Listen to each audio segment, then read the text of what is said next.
자, 우리 사도행전 2장 1절부터 4절 말씀 저와 여러분 교독으로 읽도록 하겠습니다.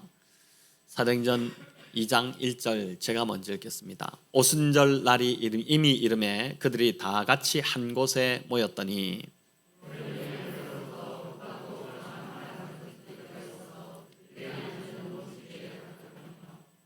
마치 불의 혀처럼 갈라지는 것들이 그들에게 보여 각 사람 위에 하나씩 임하여 있더니 그들이 다 성령의 충만함을 받고 성령이 말하게 하심을 따라 다른 언어들로 말하기 시작하니라. 아멘. 새해가 밝았습니다. 새로운 한 해라는 시간을 선물로 주신 우리 하나님께 감사를 드리며 오늘 신년 예배에 하나님께서 교회에 주시는 메시지를 은혜로 받고자 합니다. 새해가 되면 늘 새로운 계획과 목표를 세웁니다. 비록 작심삼일이 되더라도 계획은 세웁니다. 새해 여러 가지 많은 목표들을 세우셨을 텐데 어떤 분은 이제 다이어트 감량이 목표일 수도 있고 또 어떤 분은 자격증 취득이 목표일 수 있을 것입니다. 교회가 묵상을 강조하다 보니 하나님 나라 큐티를 매일 꾸준히 해보는 것을 목표로 세운 분도 있을 것 같습니다.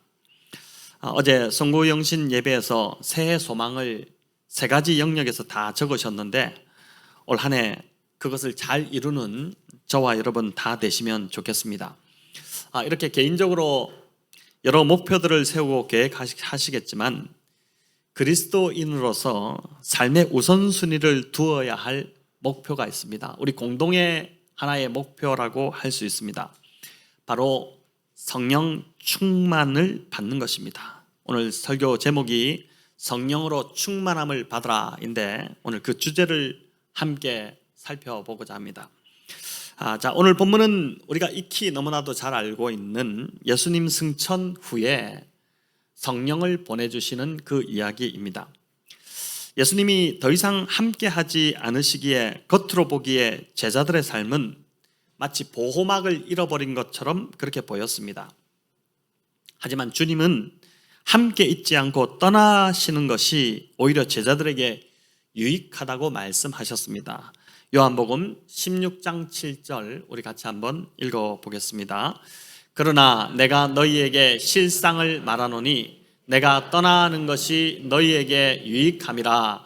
내가 떠나가지 아니하면 보혜사가 너희에게로 오시지 아니할 것이요 가면 내가 그를 너희에게로 보내리니. 아멘. 자, 이 말씀대로 성령이 제자들에게 임하셨고 성령을 받은 이후 제자들의 삶은 달라졌습니다. 더 이상 소심한 겁쟁이가 아니라 담대하게 복음을 외치는 사도로 변화됩니다.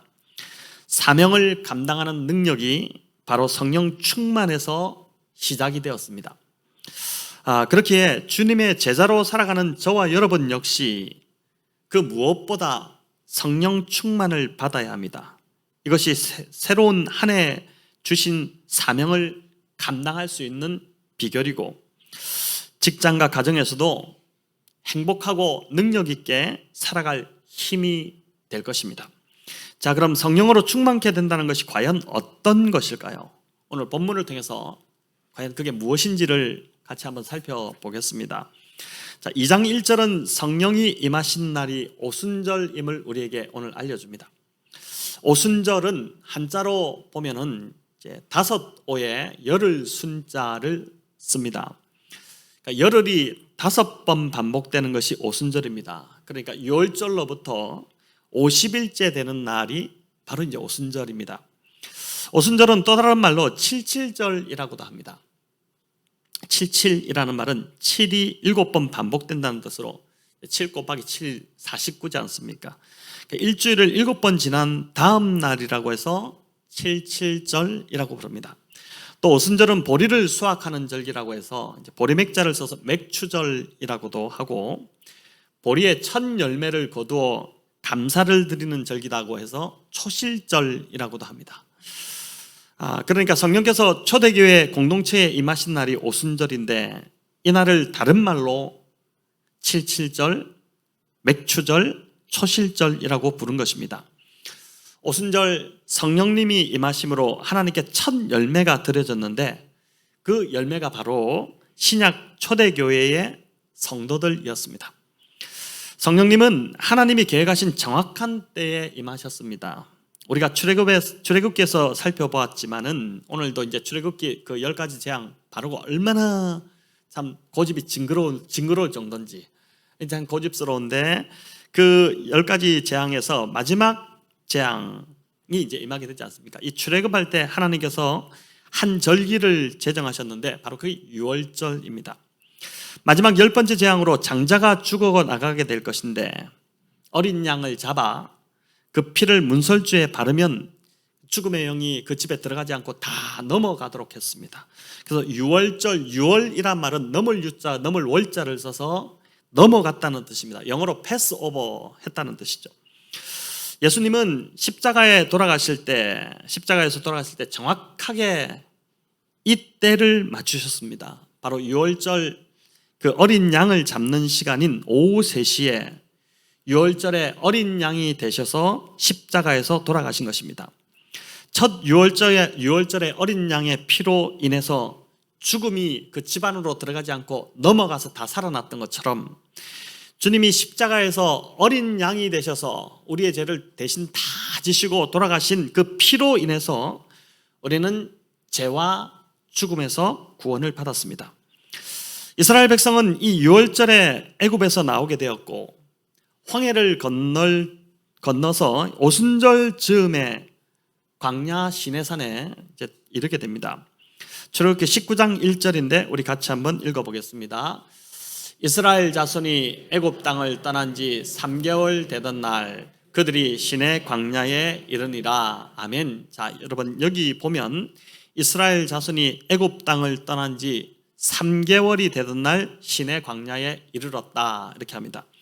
마치 3개월 즉 90일 만에 도착한 것처럼 그렇게 보이지만 정확한 원어적 번역은 3개월이 되던 날이 아니라 세 번째 달에 이르렀다 이렇게 됩니다. 즉 첫째 달 14일에 그러니까 15일 밤이 될 때 15일로 넘어가는 그 밤이죠.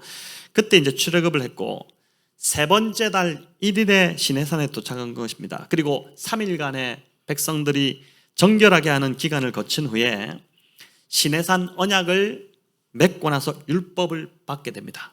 자, 그러니까 율법을 받고 하나님의 백성이 된 것은 출애굽한 지 거의 50일 만에 이루어진 일이었습니다. 성경에 오순절에 율법을 받고 하나님의 백성이 되는 시내산 언약을 맺었다고 못 받고 있지는 않지만 유대인들은 율법을 받은 날을 오순절로 믿고 있습니다. 대략 계산을 해봐도 그렇게 맞아지지 않습니까? 출애굽한 이스라엘 백성들이 오순절에 율법을 받고 시내산 언약을 통해 비로소 하나님의 백성이 되었던 것처럼 신약의 오순절에 진리의 영이시고 말씀의 영이신 성령이 오심으로 신약의 하나님의 백성인 교회가 태동하게 된 것입니다. 여기 120명 모두 위에 성령이 임했는데 이 120명은 신약의 교회 공동체를 뜻하는 숫자였습니다. 그러니까 그냥 대충 몇 명이 모인 것이 아닙니다. 하나님이 하시는 일이 정확하게 숫자를 통해서도 지금 사인을 보여주고 계신 것이죠. 오순절 성령이 오심으로 그러니까 오순절 말씀이 율법을 받음으로 구약의 백성이 시작되었다면 오순절 성령이 오심으로 말씀의 영이신 그분이 오심으로 신약의 교회가 시작된 것입니다. 그래서 오순절은 교회의 시작이 됩니다. 이 땅에 교회가 시작한 날이 바로 오순절입니다. 재미있는 것은 주님이 부활하신 날도 주일이었고 또 오순절 성령이 오신 날도 주일이었습니다. 그래서 신약의 성도들은 안식일 대신 주일을 지키는 이유가 바로 여기에 있는 것입니다. 오순절에 성령이 오실 때 일어난 세 가지 현상이 있었습니다. 바람과 불과 방언입니다. 오늘 본문에 이제 이 내용이 나와 있는데 모세가 오순절에 광야 시내산에서 언약을 체결할 때도 바람과 불꽃과 소리가 굉음들이 있었습니다. 구약에서 하나님이 임재하실 때 주로 일어났던 현상들이었습니다. 신약의 오순절에도 이런 동일한 현상이 나타났는데 그런데 이 세 가지 현상에서 오늘 성령의 충만함을 받는다는 의미가 무엇인지를 찾아볼 수가 있습니다. 첫 번째는 성령의 바람입니다. 성령의 바람. 여러분 2절을 우리 같이 한번 읽어볼까요? 2절입니다. 호련히 그들이 앉은 온 집에 가득하며.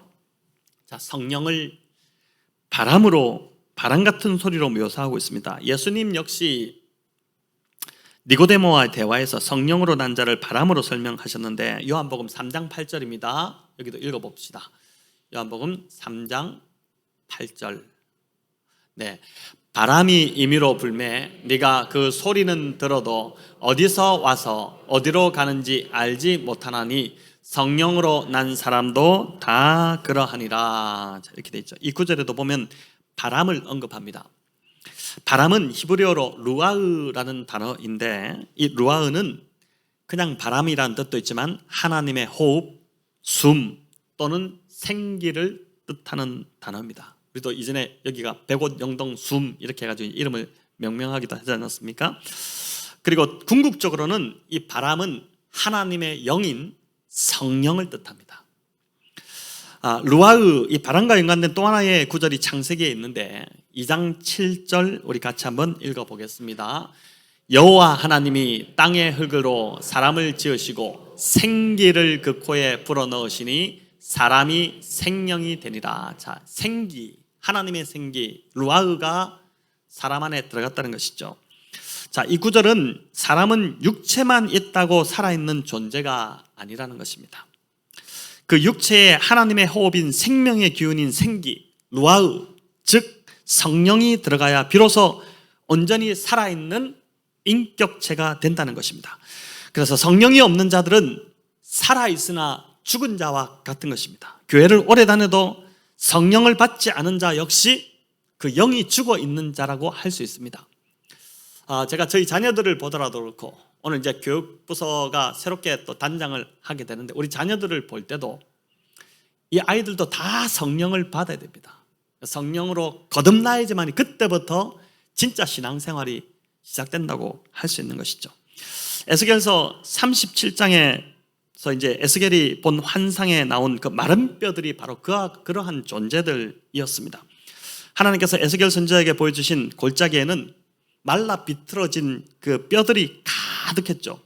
그 뼈들 사이로 사방에서 생기가 막 불어오자, 즉 성령의 바람이 불어오자 어떻게 되었습니까? 뼈들이 서로 들어맞기 시작하고 그 위로 힘줄이 생기고 살이 입혀지고 살 가죽이 덮이면서 살아나더니 어떻게 바뀌죠? 이 뼈들이 마른 뼈 같은 그냥 바스러질 수밖에 없는 그런 존재들이 하나님의 군대가 되는 놀라운 일들이 성령의 바람이 불어오자 일어나게 됩니다.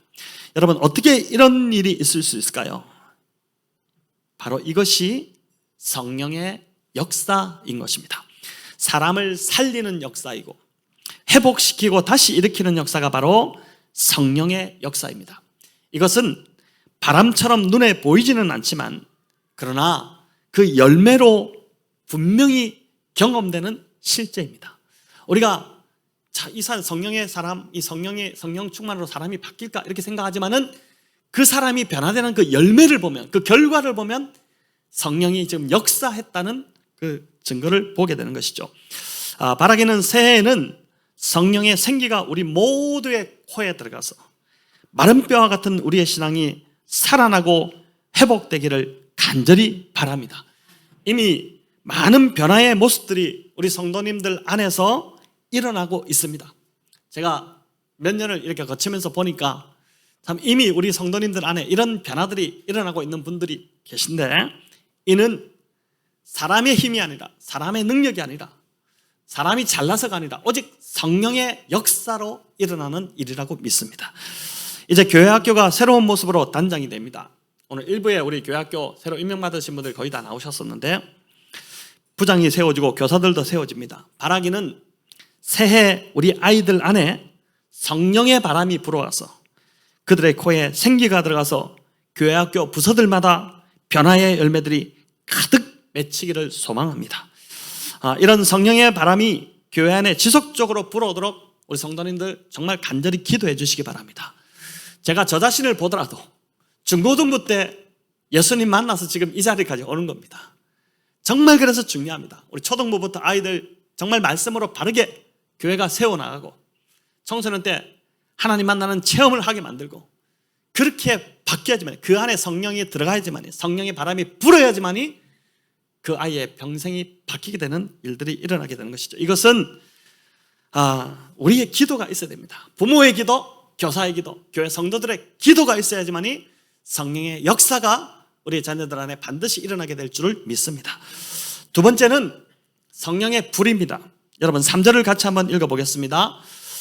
마치 불의 혀처럼 갈라지는 것들이 그들에게 보여 각 사람 위에 하나씩 임하여 있더니. 아멘. 여기 불의 혀라는 것은 불이 활활 타오를 때 그 모양이 마치 혀처럼 생겼다고 해서 이렇게 묘사했다고 할 수 있습니다.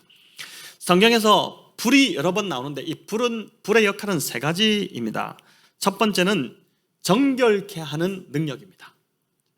정결케 하는 능력인데 모든 죄와 더러운 것을 태워버리고 깨끗하게 하는 능력이 불에 있습니다. 그래서 성령이 마실 때 항상 동반되는 현상이 있는데 그 뭐냐면은 죄에 대한 철저한 회개가 일어납니다. 떼굴떼굴 구르면서 회개하기도 합니다.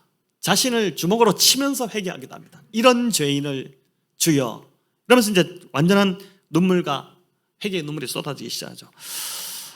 하나님은 절대 거룩하지 않은 사람은 쓰실 수 없기 때문에 그렇습니다. 능력이 부족한 사람은 하나님이 능력을 주시면 그만입니다. 능력을 주시면 됩니다. 하지만 거룩하지 않은 사람은 하나님도 방법이 없습니다. 그래서 하나님께서 사람을 사용하실 때는 반드시 먼저 성령의 불로 그 사람의 모든 죄를 태워 정결케 하시는 일들을 하십니다. 여러분 이사야도 부름받았을 때 어떻게 됩니까? 그의 정결치 못한 그 입술 때문에 두려워하자 천사가 제단에 핀 숯을 가져와 그 입술에 대면 네 죄가 사함받았다고 하지 않습니까? 그 이후부터 이사야가 하나님께 쓰임받게 되는 것이죠. 자, 불의 두 번째 역할은 여러분 밝게 비추는 역할입니다. 당연히 불이 이제 비추는 역할을 하죠. 근데 이 성령의 불은 진리를 비추어 줍니다. 진리를 비추는 역할을 합니다. 성령이 말씀의 영이고 진리의 영이시기 때문에 당연한 소리입니다. 그래서 성령 충만하다는 증거는 분명합니다. 여러분 어떤 것이 성령 충만한 것일까? 내가 성령 충만한 증거는 무엇일까? 말씀을 가까이 하고 싶어지고 말씀을 읽고 싶어집니다. 예배의 자리에 계속 나아가고 싶어집니다. 말씀을 듣고 싶은 갈망이 이 성령의 불을 통해서 진리를 조명하기 때문에 말씀이 달기 시작하고 말씀이 너무너무 좋아지기 시작하고 그런 일들이 성령 충만을 통해서 우리 안에 일어나게 되는 것입니다. 그래서 성령의 불은 세 번째로 신앙의 열기와 열정을 다시 불러일으킵니다. 요한계시록의 라오디게아 교회처럼 차지도 덥지도 않은 미지근한 신앙에서 뜨거운 열정을 가진 신앙인으로 바뀌게 만드는 것, 여러분 그게 바로 성령의 불이 하는 역할인 것입니다. 교회를 다녀도 늘 그냥 맹숭맹숭하게 별 변화도 없이 미지근하게 여러분 교회를 다니고 있다면 성령의 불이 임해야 됩니다. 그런데 이 성령의 불은 한번 받으면 영원히 꺼지지 않는 불이 아닙니다. 어떤 사람은 성령 체험 한번 하면 그 평생 가는 거로 착각하시는데 절대 그렇지 않습니다. 우리는 제약된 세상에 살고 있고 또 육체 가운데 살고 있기 때문에 성령을 쫓기보다 육체의 소욕을 쫓을 때가 너무 많습니다. 그래서 바울도 데살로니가전서 5장 19절에서 성령을 소멸하지 말라, 성령을 소멸하지 말라 이렇게 말씀하고 있는 것이죠. 성령을 소멸하는 일들을 하게 되면 성령의 불이 점점 꺼질 수밖에 없다는 것입니다. 성도 여러분, 성령의 불이 여러분 안에서 소멸되도록 올 한 해는 절대 놔두지 마시기 바랍니다. 저와 여러분은 결코 강하지 않습니다. 착각하지 마십시오. 우린 정말 연약한 존재들입니다. 계속해서 성령의 불이 타오르도록 애쓰지 않는다면 이 라오디게아 교회처럼 언젠가는 주님께 책망받을 수밖에 없게 될 것입니다.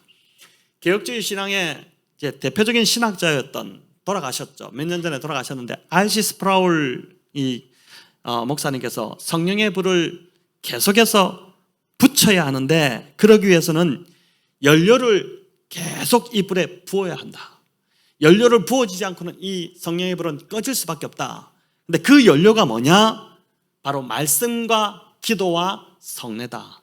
이렇게 얘기해서 너무 당연한 소리 같지만은 여러분, 그래서 우리가 힘들어도 말씀을 듣는 자리로 계속 나와야 됩니다. 아유, 오늘 좀 하루 쉬지? 아니요, 그렇지 않습니다. 여러분, 힘들어도 계속 꾸준히 말씀을 듣는 자리로 나와야 되고, 또 기도하는 자리로 나오기를 힘써야 합니다. 오늘 교사로 세워지는 분들은 무엇보다 기도의 무릎으로 어린 영혼들을 섬기셔야 됩니다. 기도해야지 성령을 받고 성령으로 충만해지고, 그 성령 충만함으로 영혼들을 섬길 수 있는 것입니다. 또 우리 목자님들도 마찬가지고 우리 성도님들도 다 마찬가지입니다. 올해는 정말 내가 불을 유지하기 위해서 기도의 자리, 말씀의 자리, 또 금요 기도회 이런 자리로 계속해서 좀 나오시면 좋겠습니다. 오늘 목자 모임에서도 제가 좀 이야기하고자 하는데, 저희가 이제 그 선교 목장별로 2목장씩 묶었지 않습니까?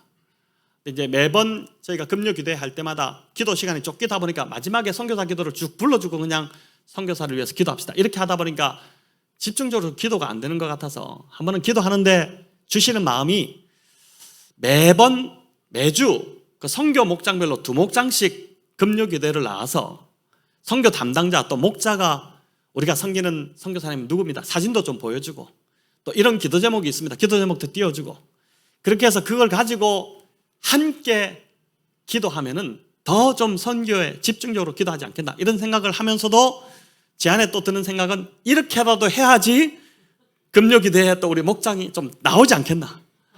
무슨 말인지 아시겠죠? 저의 생각을 잘 읽으셔야 됩니다. 그렇게 해서 다 좀 나오셔서 그날은 아이들도 데리고 나오시고, 아이들은 아이들대로 밑에서 금요일날 해피한 시간을 보내고 있습니다. 지금 아이들 때문에 핑계 대지 마시고 나오시면 또 이제 다 할 수 있어요. 그렇게 해서 3월부터 좀 이런 시간들을 한번 만들어 보기를 원합니다. 자, 여러분, 여기서 중요한 것은 성령의 불이 3절에 나오듯이 각 사람 위에 하나씩 임하여 있었다는 것입니다. 이어 4절은 그들이 예외 없이 다 성령의 충만을 받았다고 합니다. 구약시대의 성령은 간헐적으로 특별한 사람에게만 임했습니다. 다 성령 받은 거 아니었습니다. 하지만 신약의 성령의 오심은 간절히 사모하며 기다리는 자에게는 누구나 제한 없이 누구에게나 임하십니다. 많이 배웠다고 해서 성령이 임하고 덜 배웠다고 임하지 않는 것 아닙니다. 교회를 오래 다녔다고 임하고 교회를 얼마 안 됐다고 임하지 않는 것 아닙니다. 절대 그렇지 않습니다. 오늘 보십시오. 120명 모두에게 다 임했습니다. 그래서 중요한 건 이 120명 중에 예외 없이 이들이 간절히 주님이 말씀하셨기 때문에 성령을 사모하며 기다렸거든요. 간절히 기다리는 그 기다림 가운데 성령이 임하신 것입니다. 새해 우리 교회 성도라면 예외 없이 누구나 다 이 성령을 간절히 기다림으로 성령의 충만을 받으시기를 축원합니다. 하나님은 성령을 부어주시기를 기뻐하시는 분이십니다. 진짜 하나님은 성령을 주시기를 원하십니다. 그래서 요엘서 2장에도 이 구약이 끝나갈 무렵에 우리 하나님이 뭐라고 말씀하셨습니까? 내가 내 영을 만민에게 부어주리니 남종과 여종에게 부어줄 것이며, 남종과 여종, 종은 그 당시 사람 취급도 못 받던 자들인데 그들에게도 내가 성령을 부어주겠다. 내가 그만큼 모든 사람에게 성령을 주고 싶은 사람, 주고 싶은 그런 하나님이다. 그렇게 말씀하신 것이고, 우리 예수님도 누가복음에서 친히 비유로 말씀하시면서 우리 읽어볼까요? 누가복음 11장 13절 시작. 너희가 악할지라도 좋은 것을 자식에게 줄 줄 알거든 하물며 너희 하늘 아버지께서 구하는 자에게 성령을 주시지 않겠느냐 하시니라. 하나님의 약속, 주님의 약속이 이렇게 너무나도 명백하게 나와 있음에도 불구하고 성령 충만하지 않고 살아간다는 것은 죄입니다. 죄, 범죄입니다. 교회를 왜 다니시든지 새해 다른 어떤 목표보다, 그래서 우리는 올 한해는 성령 충만을 구하는 우리 성도님들 다 되시기를 바랍니다. 구하는 자에게 제한 없이 반드시 성령을 주시는 하나님 아버지를 믿으시고, 이전에 기도했는데도 안 주시던데 이런 이전 잘못된 경험 갖고 하나님 앞에 대들지 마시고 반대하지 마시고, 구하면은 주신다고 약속하셨기 때문에 여러분 그렇게 끈질기게 기도의 자리에서 금요 기도회도 나오시고 새벽 기도도 나오시고 주일 예배도 나오시고 그렇게 하셔서 끈질기게 성령 충만을 구하시기 바랍니다. 우리 교육부서 교사 회의를 할 때도, 오늘 아침에 일부에도 제가 얘기했지만 회의를 할 때도 회의만 하지 마시고 시작하면서 기도하죠. 성령 충만을, 가장 먼저 기도가 성령 충만케 하여 주시옵소서. 우리 교사 모두를 성령 충만케 하여 주시옵소서. 이렇게 해야지 우리가 영혼들을 감당할 수 있습니다. 여러분, 진짜 영혼을 이끄는 자들은 기도하지 않는 자들 세우면 큰일 납니다. 기도하는 자들이 영혼들을 가르치고 이끌어야 되는 것입니다. 성령이 각 사람 위에 하나씩 임하였다는 이 표현에서 알 수 있는 또 한 가지는, 교회는 성령 받은 사람들의 모임이 되어야 한다는 것입니다. 초대교회 시작은 성령 받은 자들로부터 시작되었습니다. 그 중에 성령 받지 않은 사람 한 사람도 없었습니다. 다 성령 받은 사람들이, 그들로부터 초대교회가 시작되었습니다. 그들은 정말 아무것도 없었습니다. 내세울 것이 없는 자였습니다. 하지만 오직 성령으로 충만케 되니까 그 거대한 로마 제국을 완전히 바꿔버리는 능력이 되어버린 것입니다. 저와 여러분은 백운 영동교회를 세우라고 하나님이 이곳에 보내셨음을 믿습니다. 우리가 그냥 이곳에 와서 신앙생활을 할 데가 없으니까 대략 여기 와서 신앙생활을 그냥 좀 해야, 이렇게 주님이 우리를 인도하지 않으셨습니다. 여러분, 절대 착각하시면 안 됩니다. 이 교회를 세우고 이 지역의 영혼들을 살리라고 저와 여러분 이곳에 모으게 하셨음을 믿습니다. 우리가 연약한데 어떻게 세울 수 있겠을까? 답은 성령 충만입니다. 하나님은 반드시 성령 충만한 자들을 통해서, 이 성령 충만한 자들을 통해서 첫 교회를 시작하셨듯이 성령 충만한 자들을 통해서 백운 영동교회를 세우시고 정말 이곳 영혼들을 구원하실 줄을 믿습니다. 이제 오순절에 일어난 현상 세 번째로 여러분, 방언에 대해서 한번 살펴보겠습니다. 자, 여기서 말하는 방언은 우리가 아는 기도 때 하는 방언과 다릅니다. 여러 방언들을 하시는 분들이 참 많습니다. 참 좋은 일입니다. 기도할 때 방언이 얼마나 유익한지. 저도 이제 방언으로 계속 기도하기도 하고,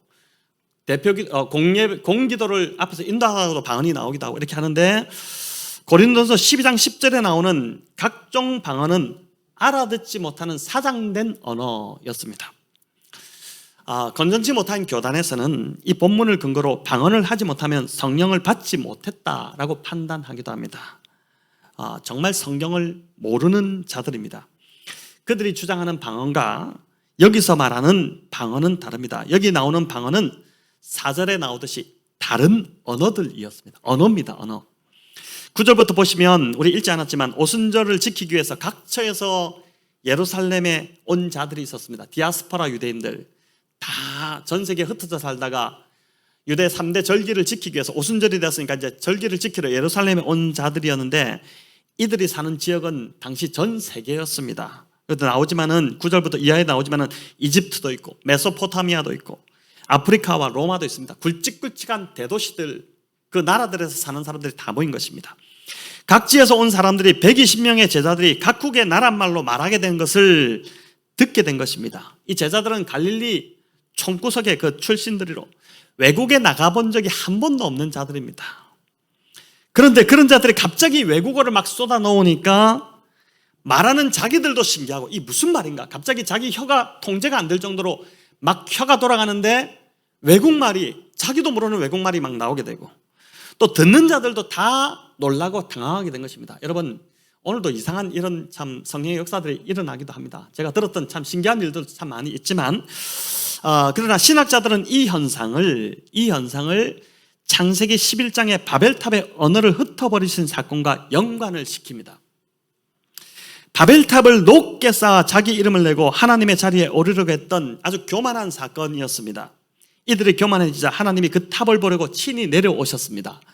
창세기 11장 5절에 보면은 하나님이 내려오셨다는 표현이 나옵니다. 우리 같이 한번 읽어볼까요?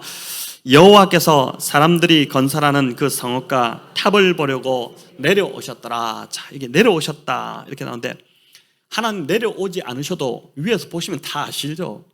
근데 왜 내려오셨더라 이렇게 표현했을까요? 이는 아주 냉소적인 표현입니다. 이런 것입니다. 너희 인간들아, 너희가 하나님의 자리에 오르겠다고 그렇게 높이 지금 탑을 쌓았지만, 아마 지금 저희 서울에 있는 롯데 그 타워 정도까지는 안 되지 않겠습니까? 쌓았지만 그 탑은 너무 낮아서 내가 직접 내려가지 않고는 여기서 도저히 보이지 않아서 내가 내려가야지 겨우 볼 수 있을 정도밖에 되지 않는다. 이렇게 지금 냉소적인 표현을 하나님이 하고 계신 것입니다. 여러분, 이때 이들이 탑쌓는 것을 중단시키기 위해 하나님이 하신 방법은 언어를 흩어버리시는 것이었습니다. 하나님의 방법이 아주 간단하지 않습니까? 다른 것 하지 않습니다. 그냥 언어 하나 딱 흩어버리니까 끝납니다. 똘똘 뭉쳐있던 자들이 말이 안 통하니까 금방 싸우고 흩어져 버렸습니다. 창세기 11장 1절에 보면은 온 땅의 언어가 하나요 말이 하나였더라 이렇게 나옵니다. 온 땅의 언어가 하나였대요, 말이 하나였더라 나오죠. 한 언어를 쓰던 사람들이 갑자기 여러 언어가 나오기 시작하니까, 그러니까 이제 바벨탑 사건 전까지는 언어가 다 똑같았습니다.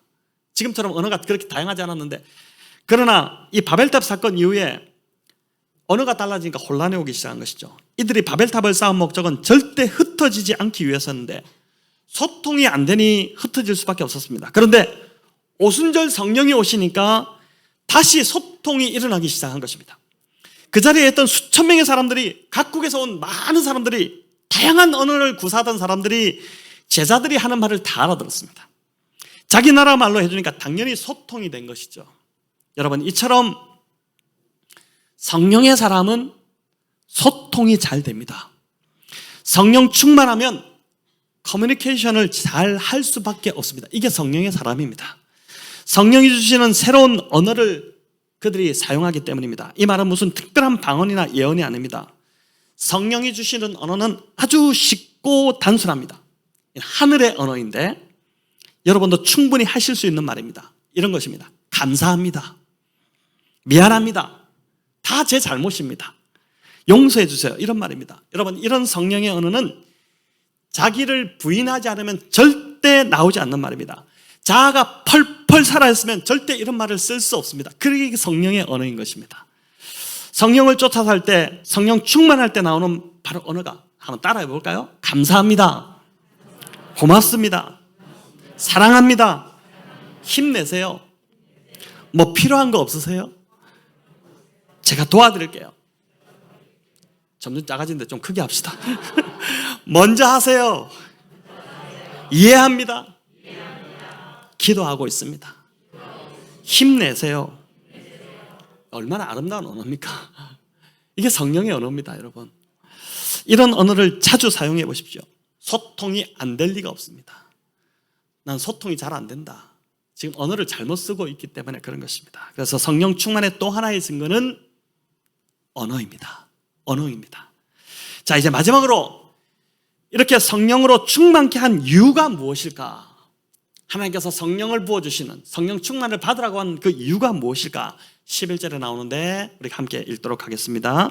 우리가 다 우리의 각 언어로 하나님의 큰 일을 말함을 듣는도다 하고, 자, 우리가 다 우리의 각 언어로 하나님의 큰 일을 말하면 듣는다 이렇게 하는데, 오순절 각지에서 예루살렘으로 모여들었던 이 디아스포라 유대인들이 분명히 알아들을 수 있는 자기 나라 말로 들은 것인데, 그게 뭐냐면 하나님의 큰 일을 들었다고 합니다. 여러분, 여기서 말하는 하나님의 큰 일은 뭐겠습니까? 예수님의 십자가와 부활과 승천에 관한 이야기였습니다. 제자들이 성령 충만하여서 여러 나라 말로 막 이야기하는데 들어보니까 다 똑같은 내용을, 제자들도 자기들이 뭘 말하는지도 모를 정도로 막 말이 막 쏟아져 나오는데, 그 말이 보니까 다 똑같은 내용인데 예수님의 십자가 사건과 부활과 승천에 관한 그 예수 그리스도의 복음에 대해서 외치고 있었던 것이죠. 자, 이렇게 이 말을 유대인과 헬라인들, 각국에서 온 나라 사람들이 다 들었다는 것입니다. 이들이 돌아가서 무엇을 했겠습니까? 결국 이들이 교회를 세우게 됩니다. 그 흔적들이 참 많이 나오죠. 나중에 사도 바울이 전도여행을 하려고 이제 떠났는데, 떠나게 될 로마 같은 곳에는 이 바울이 세운 교회가 아닙니다. 이미 교회가 세워져 있었습니다. 어떻게 세워져 있을까요? 어떻게 복음을 듣고 세웠을까요? 오순절 왔을 때 성령 충만한 이 제자들을 통해서 복음을 들은 자들이 돌아가서 세운 교회가 바로 그런 로마 교회, 이런 교회들이었던 것입니다. 오순절 성령이 오신 궁극적 그래서 목적은 결국 예수 그리스도의 복음을 담대히 전하기 위함이고, 이를 통해 교회를 세우시기 위함입니다.